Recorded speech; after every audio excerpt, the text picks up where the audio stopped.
La vittoria nel 2020 del presidente Zaia con la sua lista, con la lista della Lega, ha avuto un risultato in termini di consenso che sarà francamente irripetibile, quindi per forza inizierà una nuova stagione e questo prevederà ovviamente un coinvolgimento di tutti. Una cosa nell'assoluta incertezza di questi giorni è chiara dentro la famiglia turbolenta del centrodestra. Le percentuali bulgare dello Zaia vittorioso nel 2020 sono irripetibili, non fosse altro che per l'assenza nella corsa a Palazzo Balbi dello stesso governatore. E allora la Lega per prima sa bene che il voto in questo 2025 è uno spartiacque. Nuovi equilibri sono quelli che auspica Forza Italia, lasciata ai margini della maggioranza in questo quinquennio, ma nuovi equilibri li auspica soprattutto Fratelli d'Italia. È un nuovo ciclo e credo che possa anche fare bene, piuttosto di avere una maggioranza netta.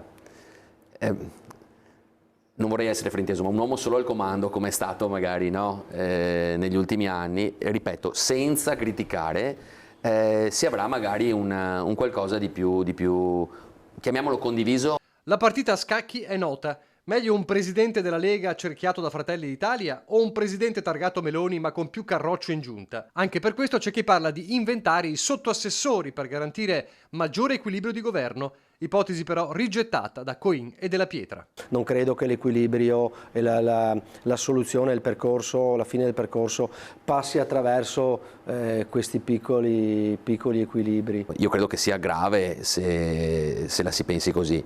Sicuramente si troverà il candidato presidente, sicuramente, come appena detto, si guarderanno le competenze, io credo che si guarderanno molto anche i voti. Intanto il vertice regionale del Carroccio è pronto a ricevere le autocandidature della Lega, scadenza nelle prossime ore per i candidati consiglieri. Il segretario Stefani organizzerà un direttivo regionale, immagino che anche alle segreterie provinciali vengano comunicati quelli che sono i rappresentanti politici di ogni provincia che hanno dato la disponibilità, quindi io mi aspetto di ricevere per Treviso i nomi che hanno presentato la propria candidatura, la propria proposta di candidatura alla segreteria regionale, sui quali poi anche noi faremo una riflessione. Candidati consiglieri con l'acqua alla gola, perché il tempo stringe e uno come Marco Della Pietra, che sarà della partita per Palazzo Ferrofini, sa bene che correre senza allenamento è dura. Di qui l'appello ai vertici nazionali, fare presto per decidere. Ho sentito parlare di settembre, ma tanto anche se si arriva dopo,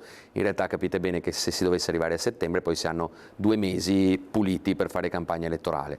Una campagna elettorale per le elezioni regionali costa molto, ha ragione l'onorevole Coin, ma soprattutto costa molto anche in termini di energie. Devono avere comunque il tempo di poter farsi una campagna elettorale, di poter andare a proporsi ai cittadini con la loro faccia, le loro idee, la loro credibilità e chiedere ai cittadini che li votino per fare determinate cose. Cioè questa è alla fine la politica. Un bel rebus il centrodestra in Veneto.